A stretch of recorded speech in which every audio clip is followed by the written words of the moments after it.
Bienvenidos a Campus Global, el programa de análisis multidisciplinario de la Universidad de AFID, donde todos podemos aprender sin necesidad de tener un carnet.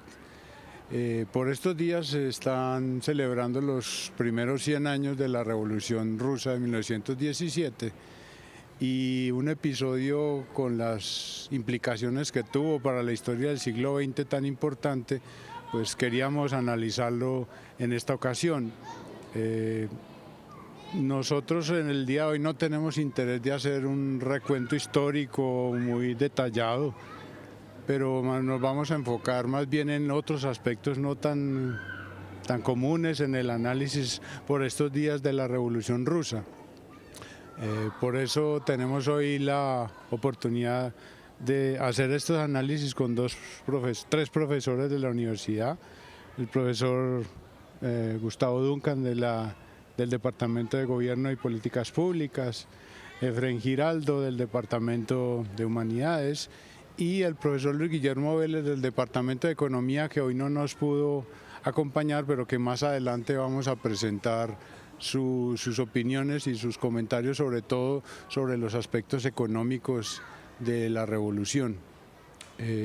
Como dije, no tenemos interés de hacer un recuento histórico, pero para que entremos en contexto, vamos a presentar un video resumen de unos 5 o 7 minutos, donde todos en una forma rápida podemos analizar los antecedentes y un resumen muy sencillo de qué fue lo que sucedió.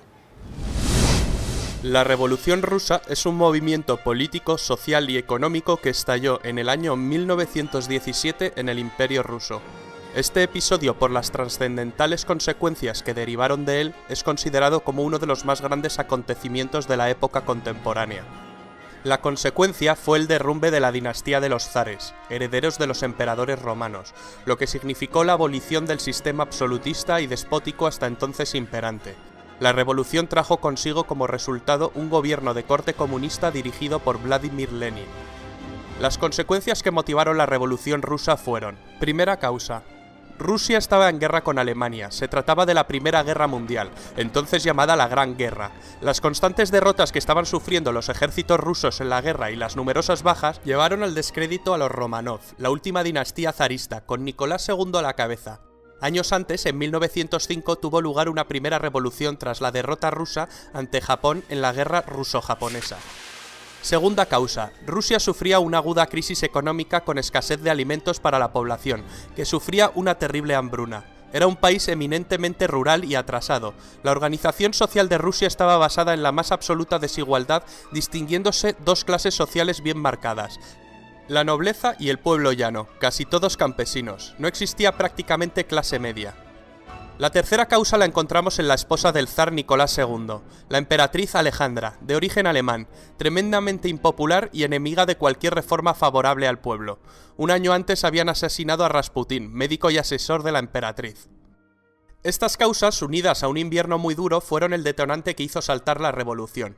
Vamos a distinguir dos fases dentro de la revolución en el año 1917, la Revolución de Febrero y la de Octubre, que en realidad se produjeron en marzo y en noviembre, ya que Rusia se regía por el calendario juliano en vez de por el calendario gregoriano, como el resto del mundo.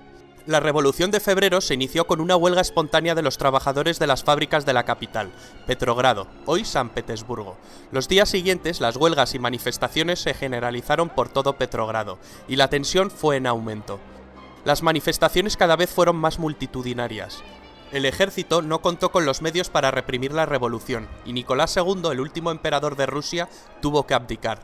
El primer episodio de la revolución se había saldado con más de un centenar de víctimas, principalmente manifestantes. La caída rápida e inesperada del régimen suscitó en el país una ola de entusiasmo y un sentimiento de liberación. Un gobierno provisional sucedió al poder absoluto rápidamente. Este gobierno lo acabaría encabezando Alexander Kerensky. Estas primeras semanas llenas de esperanza y generosidad fueron muy pacíficas, tanto en las ciudades como en las zonas rurales. No hubo represalias contra los antiguos siervos del zar. Se decretó libertad de prensa, de reunión y se permitió la entrada de exiliados políticos, entre ellos la entrada del revolucionario Vladimir Lenin, que vivía en el exilio. Las posiciones se empezaron a mover. Los soviets, que eran asambleas populares de obreros, soldados y campesinos, en un principio permitieron al gobierno provisional gobernar, pero insistieron en una prerrogativa para influir en el gobierno y controlar diversas milicias. La masa de trabajadores y campesinos se politizaba. El pequeño partido bolchevique, liderado por Lenin, quien impuso una radicalización estratégica, se hizo portavoz del creciente descontento general y se convirtió en depositario de las aspiraciones populares. Con sus grandes dotes de oratoria, comenzó a defender los postulados de Karl Marx, para sustituir el capitalismo por un nuevo sistema socioeconómico socialista e instaurar la dictadura del proletariado. Un frenesí por dialogar y exponer ideas se instaló en la sociedad. El gobierno de Kerensky cada vez era más impopular, incapaz de hacer reformas, se distanció de la población. Se siguieron mandando tropas para luchar en la Primera Guerra Mundial. Esto desencadenó revueltas populares. El gobierno provisional optó por la represión y comenzó a perseguir a los opositores. Lenin y León Trotsky planearon el derrocamiento del gobierno provisional para instalar el sistema comunista. Si la Revolución de Febrero fue un levantamiento espontáneo, en la Revolución de Octubre se podría hablar de un golpe estratégico organizado por Trotsky y Lenin contra el gobierno provisional. En la Revolución de Octubre, en Petrogrado, los soviets se apoderaron de los puntos estratégicos de la capital y asaltaron el Palacio de Invierno, derrocando al gobierno provisional. Lenin anunció 3 medidas: una paz inmediata, un decreto sobre la tierra para distribuirla entre los campesinos y la formación del Soviet de Comisarios del Pueblo, o Sovnarkom, que organizaría unas elecciones para elegir a una asamblea constituyente. El partido bolchevique de Lenin resultó derrotado en las elecciones. Lenin mandó disolver la asamblea, democráticamente elegida al estar en minoría. Esto desembocaría en una guerra civil. Los bolcheviques crearon la Cheka, una organización de inteligencia política y militar para aplastar cualquier tipo de disidencia. Sus métodos de represión no se limitaron a detenciones y fusilamientos en masa, sino que utilizaron brutales métodos de tortura. Aparecieron los primeros campos de concentración. El terror rojo había comenzado. En 1918, el que fuera zar de Rusia, Nicolás II, la zarina Alejandra y sus 5 hijos, que se encontraban recluidos en una mansión de los Montes Urales, fueron masacrados por un grupo de revolucionarios. La guerra civil que enfrentó al ejército rojo de Trotsky contra el ejército blanco se saldó con la victoria del ejército rojo. Se había impuesto el leninismo y la dictadura del proletariado. Se formó la Unión de Repúblicas Socialistas Soviéticas en 1922. El país estaba profundamente tocado. Una terrible hambruna mató a más de 5 millones de personas. Se pusieron en marcha una serie de reformas. El partido es dirigido de forma vertical, de arriba hacia abajo. El nuevo estado consiste en una pirámide de soviets en donde realmente el partido decide y los soviets votan lo que ha dicho el partido. En 1922, un Lenin enfermo deja su puesto. Se inicia una disputa por la sucesión entre Trotsky, el creador del Ejército Rojo y la cabeza más brillante del partido, y otros cabecillas. En 1924 muere Lenin. Iosif Stalin, un hombre al que todos habían infravalorado, se impuso contra todo pronóstico y sería el sucesor de Lenin. Trotsky fue expulsado del partido y finalmente asesinado. Stalin impuso un gobierno totalitario y sangriento y elevó a la Unión Soviética a la categoría de gran potencia política, económica, científica y militar del mundo. La Unión de Repúblicas Socialistas Soviéticas duraría hasta el año 1991.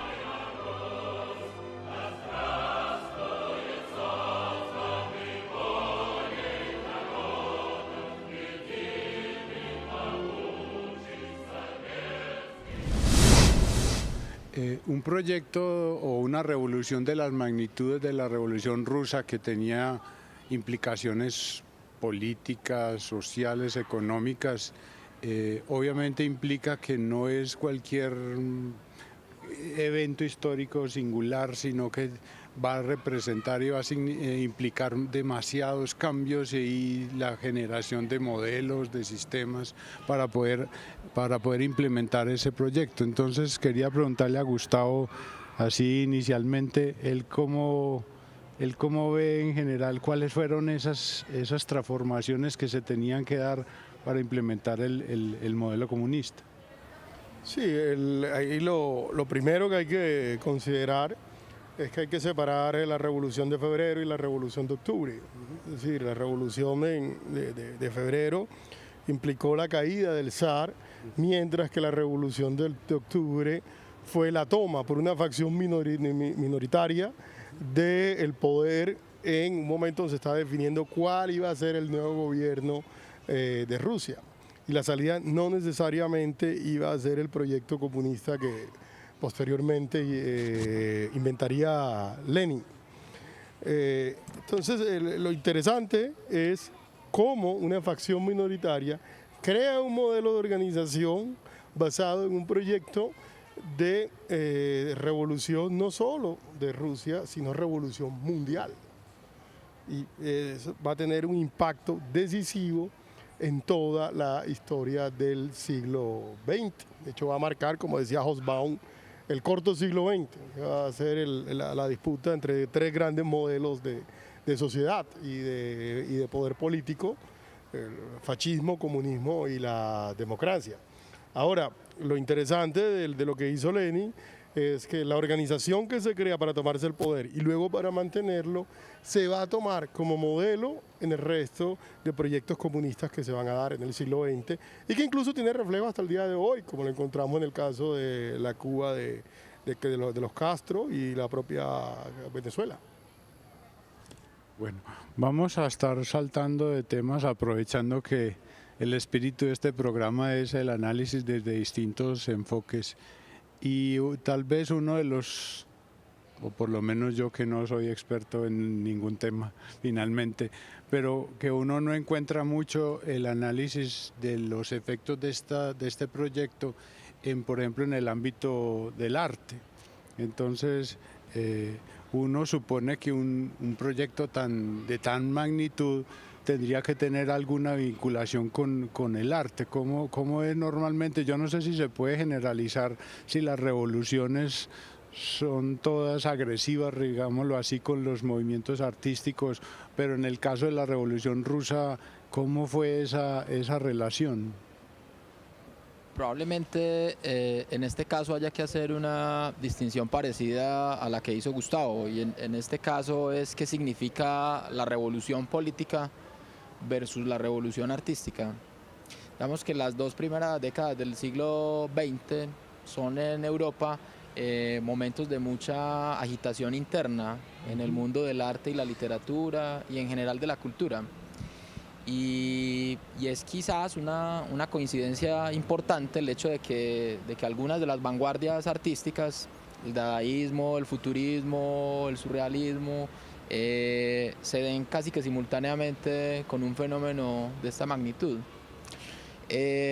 Existe la tendencia a creer que las revoluciones políticas son reaccionarias estéticamente, es decir, que le tienen mucho temor al poder desestabilizador del artista y del escritor, y por eso pues la única estrategia que tienen para gobernarlos es a través de, digamos, políticas de censura o de exilio, deportación, tortura y desaparición. Eso ocurrió mucho en la Unión Soviética, pero también hay que decir que hay momentos también en que los artistas se sienten entusiasmados por procesos revolucionarios políticos y sienten que pueden hacer aportes, digamos, como al nuevo tipo de sociedad o de estructura que se está forjando. En la Revolución Rusa, pues uno encuentra, creo yo, dos momentos, ¿no? Uno que es un momento como de perplejidad de los artistas y los escritores ante los cambios que se vienen dando ante las grandes agitaciones sociales.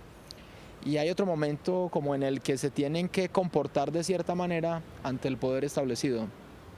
Entonces, en ambos momentos uno puede ver actitudes de muy diverso tipo. Digamos, en la Rusia soviética pues uno encuentra, digamos, artistas que se sienten cómodos haciendo, digamos, un arte oficial o que es el que desea el régimen. Hay otros artistas que piensan que ellos pueden seguir participando de la revolución política, ser agentes de esa transformación, pero a partir de una revolución dentro del arte. Y probablemente a un tercer grupo de artistas y escritores que funcionaron como de manera un poco acomodaticia. Es decir, que en algún momento, digamos, actúan más en consonancia con los programas de la política cultural y en otros, pues, adoptan, digamos, actitudes contestatarias. Y tendríamos, pues, muchos ejemplos. ¿sí? Yo no creo que en un principio, digamos, los grandes agentes de la revolución se tomaran muy en serio el papel de los artistas y los escritores, pero sí es claro que intentaron aprovechar el prestigio que muchos de ellos tenían. El caso de Pushkin, por ejemplo, es importante. Hay otros donde, pues como sabemos, los artistas y los escritores están en franca contraposición con el régimen y terminan deportados, terminan en la cárcel o torturados y asesinados, porque probablemente dicen cosas que no les interesan tanto. Las vanguardias en particular tienen un papel como muy particular, porque en general la actitud, por ejemplo, de Lenin y de Trotsky, que yo creo que los comprendía un poco más, era en general que el arte de vanguardia era una especie de juego burgués y que no servía a los propósitos, pues, de la dictadura del proletariado. Entonces muchos de estos artistas tuvieron que cambiar de estilo o, para persistir en sus búsquedas vanguardistas, irse, ¿sí? Hay un caso muy particular que a mí me gusta mencionar y es el del constructivismo. El constructivismo ruso es una vanguardia que, digamos, tenía el ojo del régimen por esto que estoy diciendo, pero ellos adaptaron su práctica artística a algo que resulta muy interesante, y es que ellos vincularon sus investigaciones plásticas, escultóricas, fotográficas, como a la producción de objetos utilitarios, y esa era una estrategia para sobrevivir, que los llevó a decir, bueno, nosotros no hacemos arte, el gran arte es el arte realista, el arte, digamos, más conservador, y esto que nosotros hacemos no es más que algo que está al servicio del pueblo, de la producción de objetos, y estos son cosas como el diseño, las artes aplicadas, que siempre tuvieron como un estatus menor y por eso no resultaban peligrosas. Entonces están esos casos, y hay otros donde sí hay una consonancia, un entusiasmo, y otros pues ya donde hay una crítica muy clara a los postulados estéticos que venían, digamos, del partido y que llevaron pues a enfrentamientos. Sí, ahora hay que tener en cuenta que se trataba de un proyecto de internacionalización de la revolución, por lo que ese arte, que obviamente tenía mucha propaganda, tuvo una influencia no solo dentro de la manera en que los artistas de la Unión Soviética iban a hacer sus obras, sino también cómo se iba a hacer en el resto del mundo.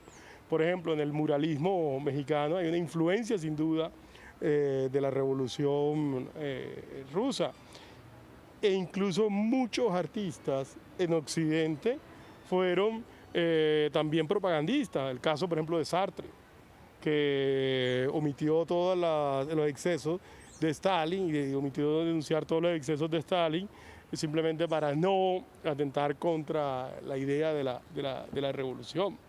Entonces hay que también tomarlo no solo adentro, sino también afuera.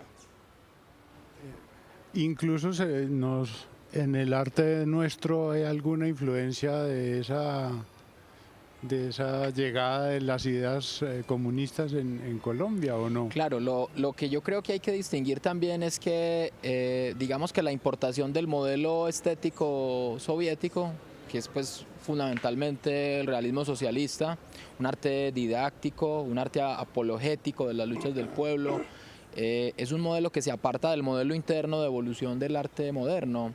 Entonces, si bien, digamos, algunos artistas se sienten inclinados a mantener algunos de esos postulados en el muralismo, eso es claro, pues hay otros que, aunque mantienen la fe en la revolución política, sienten que el arte debe ser distinto.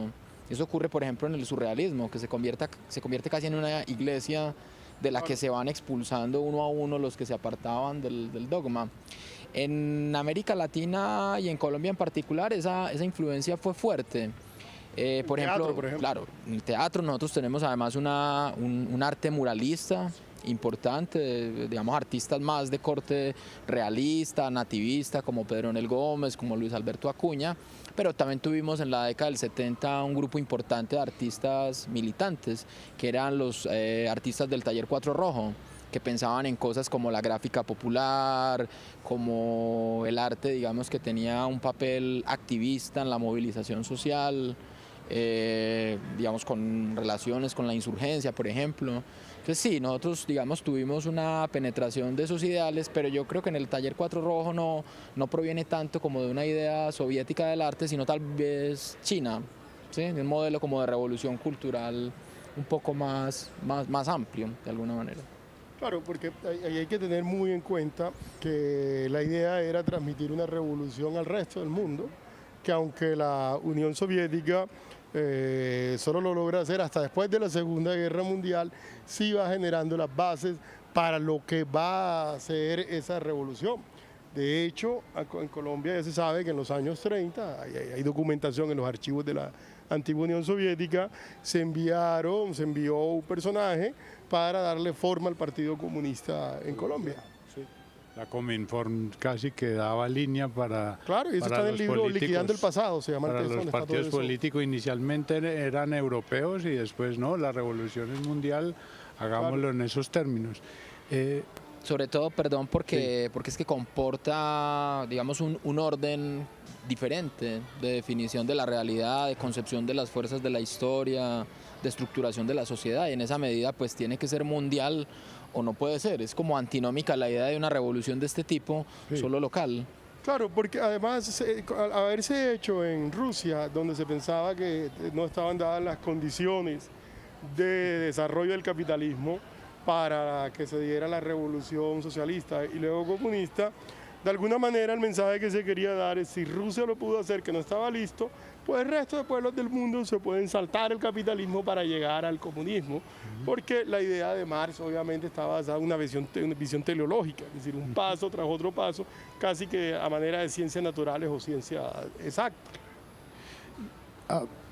A partir de esto que estamos conversando, uno siente que obviamente el proyecto comunista que se está implantando tiene unas aspiraciones gigantescas de transformar la sociedad, incluso las personas, el homo soviético, es casi como generar una especie nueva. El hombre mejor. Un hombre pues transformado, que colabora, que no es envidioso, una utopía muy interesante. Pero finalmente utopía. Pero quería preguntarle a Gustavo, un proyecto de este calado y de semejantes aspiraciones necesita un aparataje estatal, institucional muy robusto, pero no termina pareciéndose como a lo que acaban de sacar, que son el modelo de los zares, donde hay alguien que decide todo. ¿No es como un reemplazo o es una estructura distinta la que se monta para proyectar o materializar el proyecto? Creo que hay una gran diferencia, es decir, hay una gran diferencia entre lo que existía antes y lo que existe después. Pero la cuestión es que sigue siendo sumamente autoritario y en ocasiones totalitario. Incluso podría ser más totalitario que el propio zar, en la medida en que a sectores, por ejemplo, como los campesinos, muchas de las costumbres y de las prácticas tradicionales fueron arrasadas e impuestas nuevas prácticas. Es decir, se llegó a otro nivel. Además, en el tema, por ejemplo, del terror y de los campos de concentración, lo que se hizo en la Unión Soviética en un principio, ya desde la época de Lenin, fue a otro nivel. Además, las decisiones no estaban basados tanto en las prácticas, digamos, monárquicas del zar, sino en decisiones al interior del partido. De hecho, el tema central es el centralismo democrático, que es lo que incluso se va a difundir a lo largo del resto de proyectos comunistas en el mundo. Tanto así que hoy en la página web del Partido Comunista Colombiano hay un artículo reivindicando la vigencia histórica del centralismo democrático. El centralismo democrático son las decisiones que se consultiva, que se toman al interior del partido, y esas decisiones prácticamente se imponen sobre el resto del sistema político. Y ahí es donde arranca ese carácter autoritario que tienen los partidos, de los regímenes comunistas. Obviamente eso está mediado por un poder centralizado, autoritario, abusivo y despótico, pero era una lógica muy distinta a lo que existía previamente.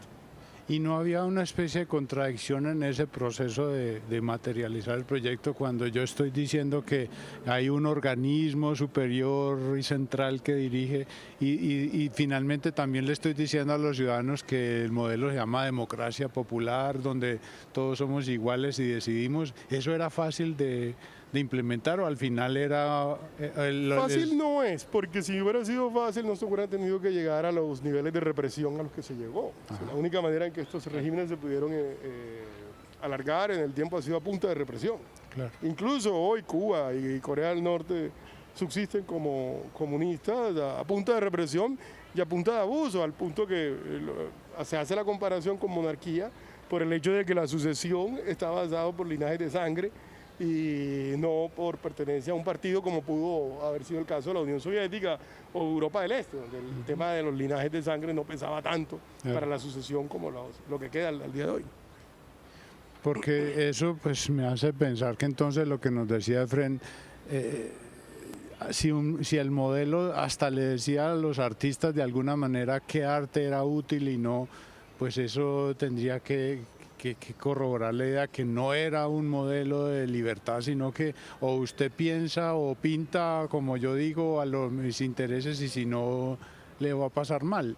Y de alguna manera eso era lo que los artistas se acomodaron, como decías, y otros sí, no. En algunos casos, por supuesto, el número de artistas, escritores importantes que sufrieron represión hasta la muerte es muy grande, realmente.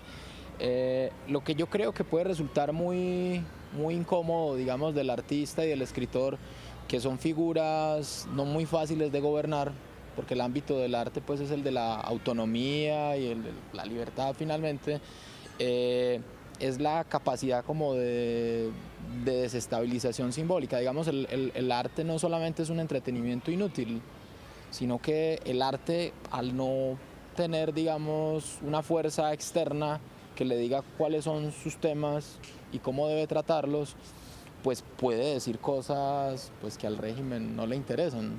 Entonces creo que normalmente en la literatura y en el arte, pues la libertad de expresión es donde primero cae. Ya. Y el arte contemporáneo y fundamentalmente el arte de vanguardia es revulsivo, digamos, lucha contra lo establecido.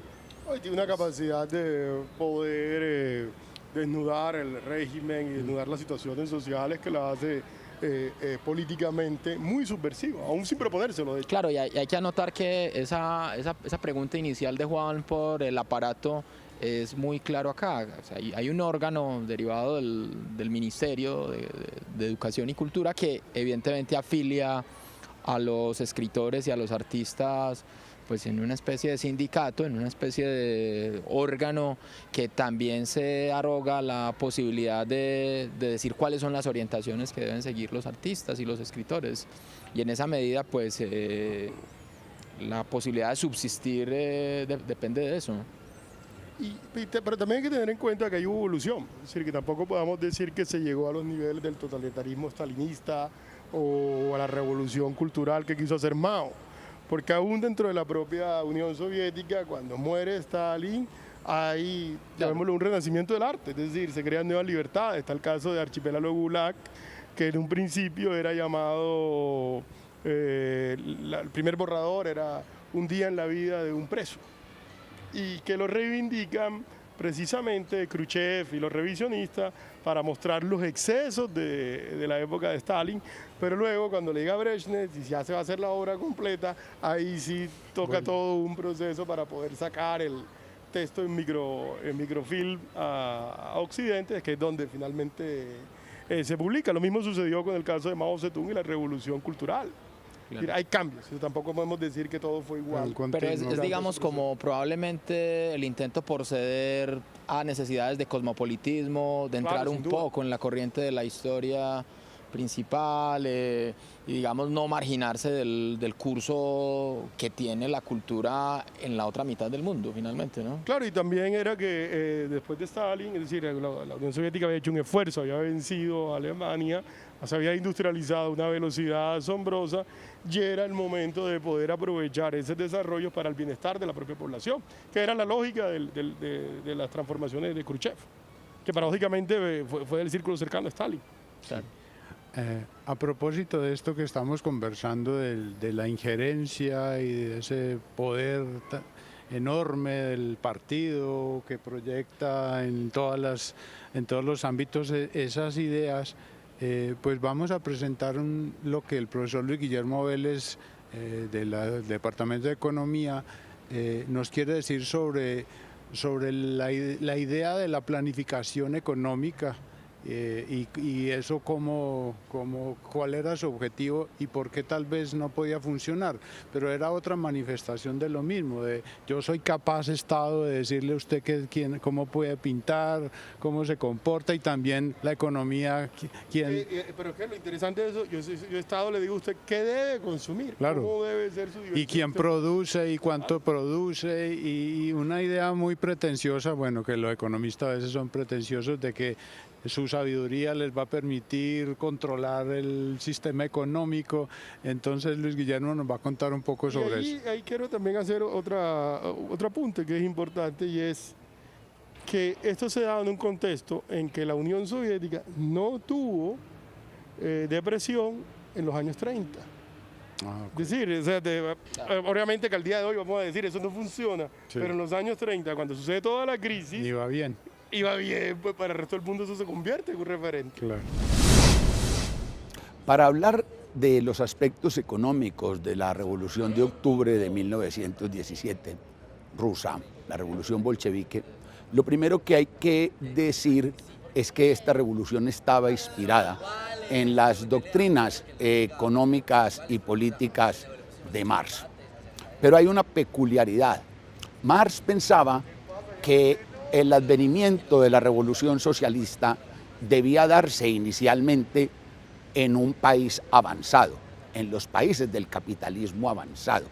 Entonces se esperaba que la revolución se produjera, digamos, en Inglaterra o en Alemania, que eran los países más avanzados de la época. Sin embargo, la revolución de orientación comunista estalla en la Unión Soviética contra el mismo pronóstico de la teoría marxista. La Revolución de Octubre, de hecho, inicialmente los revolucionarios de Octubre estaban esperando que una vez empezara la revolución en Rusia en 1917, se desatara un movimiento revolucionario en otros países. Esperaron que la revolución se iniciara en Alemania, donde hubo también un levantamiento comunista, pero finalmente la revolución mundial que esperaban los revolucionarios rusos, Lenin, Trotsky, Bukharin, no se desató y tuvieron que empezar a construir el socialismo en un solo país. Uno puede distinguir en la historia de la Revolución Rusa, en el aspecto económico, tres fases. La primera fase inicial, que va desde 1917 hasta 1920, 1921, es la llamada fase del comunismo de guerra. Durante esa fase se expropian las principales industrias, o prácticamente todas las industrias, el sistema financiero, y en el caso del campo se da un proceso de expropiación de la tierra, la cual se entrega a los soviets y que la reparten entre los campesinos. En el campo entonces se da durante esta primera fase un desarrollo de la pequeña propiedad campesina. Este comunismo de guerra fue un fracaso. Había grandes dificultades de abastecimiento y los campesinos, se habían suprimido relaciones monetarias y se esperaba que los campesinos entregaran el excedente de su producción a las ciudades. No ocurrió así y entonces era una economía militarizada donde el centro político expropiaba directamente a los campesinos. Hacia 1921 se inicia otra fase que se llamó de la nueva política económica. Ante el fracaso de la colectivización y de los sistemas administrativos, entonces decidieron en esta nueva política económica entregarle nuevamente el control de la producción de las fábricas a empresarios. Y esta nueva política económica tuvo un gran efecto y va más o menos hasta 1928, 1929. La economía nuevamente se monetizó, se establecieron relaciones mercantiles y se recuperó la producción, restableciéndose la producción que tenía la Rusia hacia 1913. Después, en 1928, 1929, se produce lo que se llamó el gran debate en torno a la orientación de lo que debía ser la economía en el futuro. Había dos corrientes. Ya Lenin había muerto en 1924. había dos corrientes, una representada por Bukharin y Stalin, que proponía mantener las relaciones capitalistas en el campo y permitir el desarrollo de la pequeña propiedad campesina y hacer un tránsito gradual hacia el socialismo. Y la otra corriente estaba Trotsky y un economista llamado Preobrazhensky, Eugenio Preobrazhensky, quien proponía la industrialización forzada. Finalmente, Stalin se toma el poder, liquida tanto a Bukharin, a Preobrazhensky y mucho después a Trotsky, quien es asesinado en México, y establece ya la colectivización y los planes quinquenales.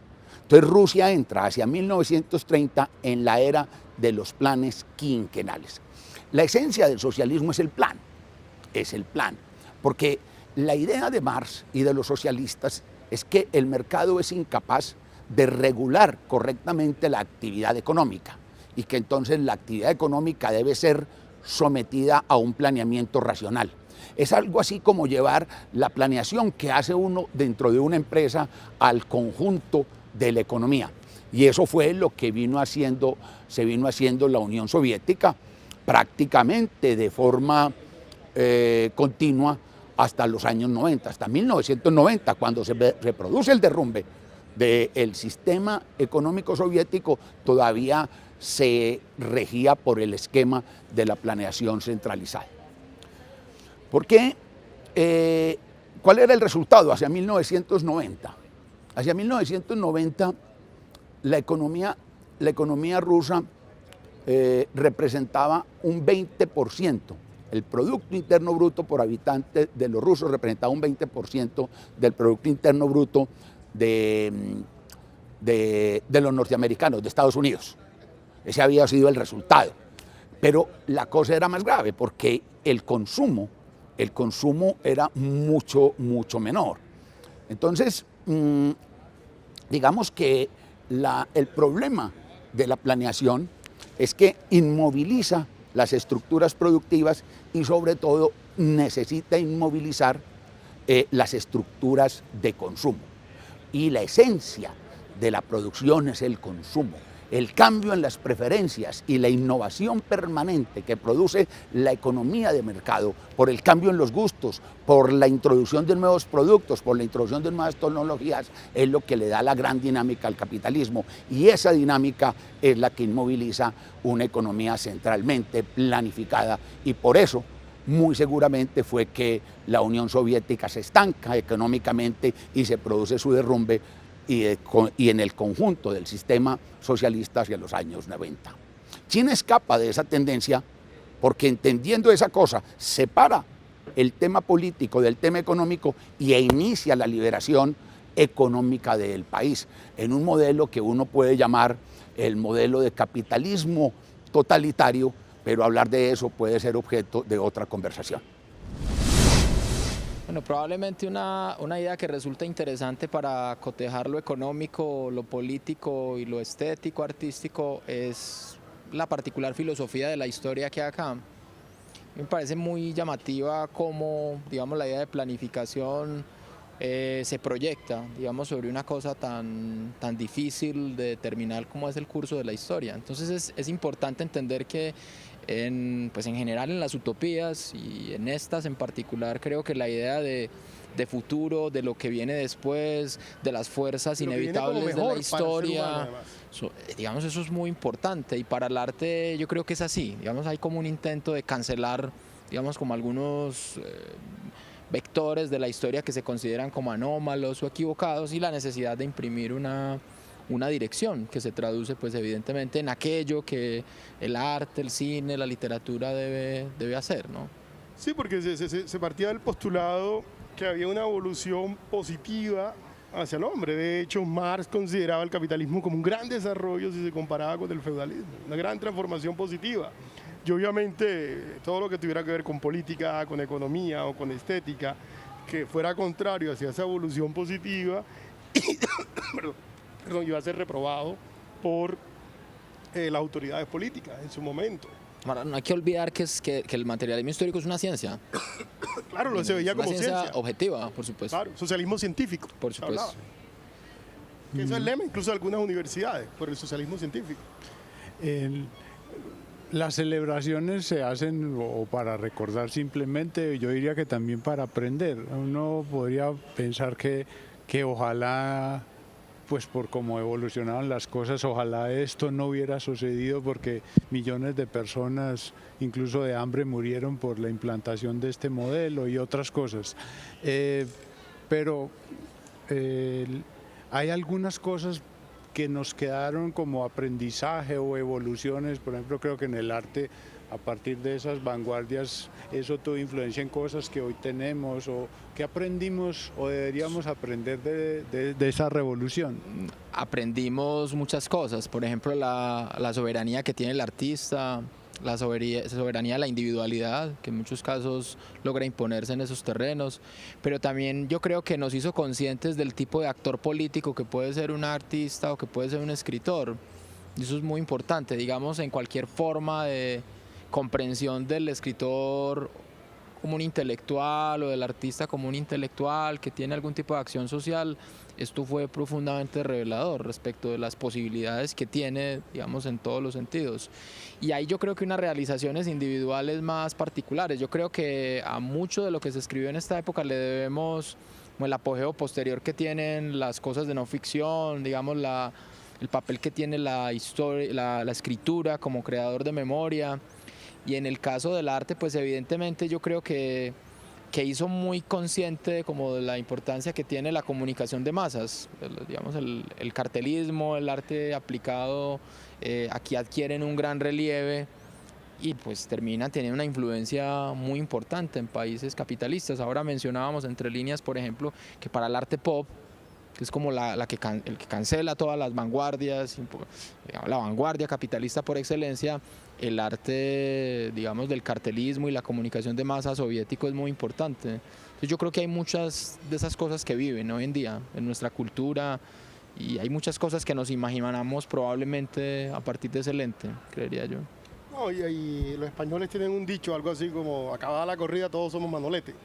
Sí, obviamente en ese momento cuando se pensó la revolución soviética, cuando además hubo modas, intentos de implantarla, la revolución comunista por las armas, como sucedió en Colombia, tenía sentido para grandes capas de la población en ese momento. Sí. Entonces ese legado hay que verlo también en ese debate que se da entre determinados tipos de proyectos de masificación y cómo el arte también comienza a cuestionar la masificación y comienza a reivindicar la individualidad, que es la gran parte de la reacción que se va dando, digamos, del arte anticomunista, por decirlo de alguna manera, que se expresa incluso en grandes películas en Occidente, como podría ser La Naranja Mecánica, o toda esta producción anti-totalitaria.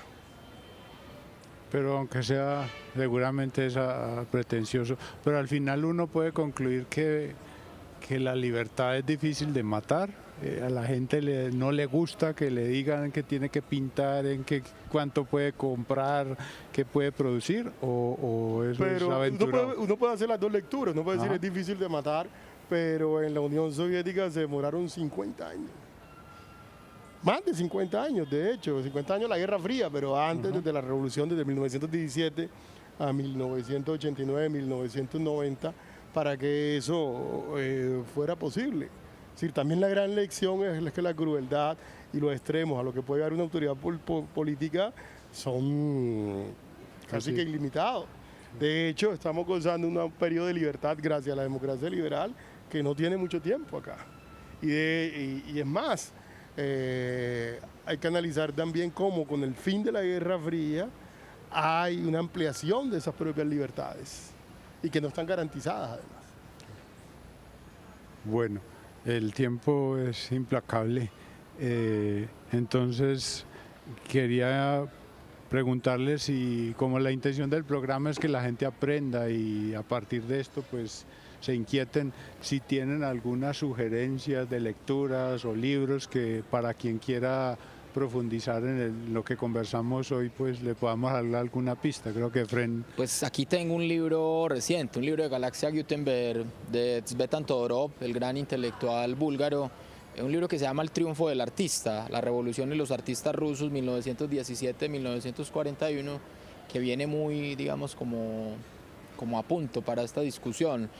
Lo que hace Todorov es hacer un recorrido por la relación entre el Estado y los distintos artistas y escritores en este periodo, mostrando pues sus tragedias, digamos, su participación o su conflicto con el Estado, y resulta bastante interesante. Probablemente para la perspectiva del diseño del constructivismo me atrevería a recomendar un libro de Gerardo Mosquera, un curador cubano, un libro muy interesante que salió como memoria de la cátedra Luis Ángel Arango de hace tiempo, y que se llama El diseño se decidió en octubre. Pueden ser dos referencias interesantes para ver esta faceta, digamos, estético-artística de la revolución. Yo recomendaría 3 obras para saber qué pasó en la Revolución Rusa. Hay un texto que es un mamotreto de 900 páginas, pero muy completo, de Robert Pipes, que se llama así, La Revolución Rusa, que muestra incluso cómo el azar jugó un papel muy importante en que la revolución hubiera ocurrido. Está otro texto que son ya las consecuencias en la historia del siglo XX, obviamente Erich Hobsbawm, La era de los extremos, que habla del efecto, entre otros tantos temas, de la revolución rusa a lo largo del siglo XX. Y finalmente me gustaría ya recomendar un novelista que lo vivió no en la Unión Soviética, pero sí en Checoslovaquia en ese entonces, pues estaban unidas, existía todavía Checoslovaquia, que es los textos de Kundera, que creo que es un análisis crítico muy inteligente, además muy entretenido, sobre lo que era la vida cotidiana en el comunismo. Bueno, pues muchas gracias a los profesores hoy que nos dieron estas pistas, y como dije, la intención del programa es hablar de forma sencilla de cosas que valen la pena mencionarse en un lenguaje sencillo también. Invitarlos a ver el programa, queda en la página de AFID para consultarlo posteriormente, y también lo pueden ver en Instagram en @campusglobaleafid y @centro multimediale AFID para los que quieran verlo por los otros canales. Pues de nuevo, muchas gracias y nos vemos en el próximo programa de Campus Global.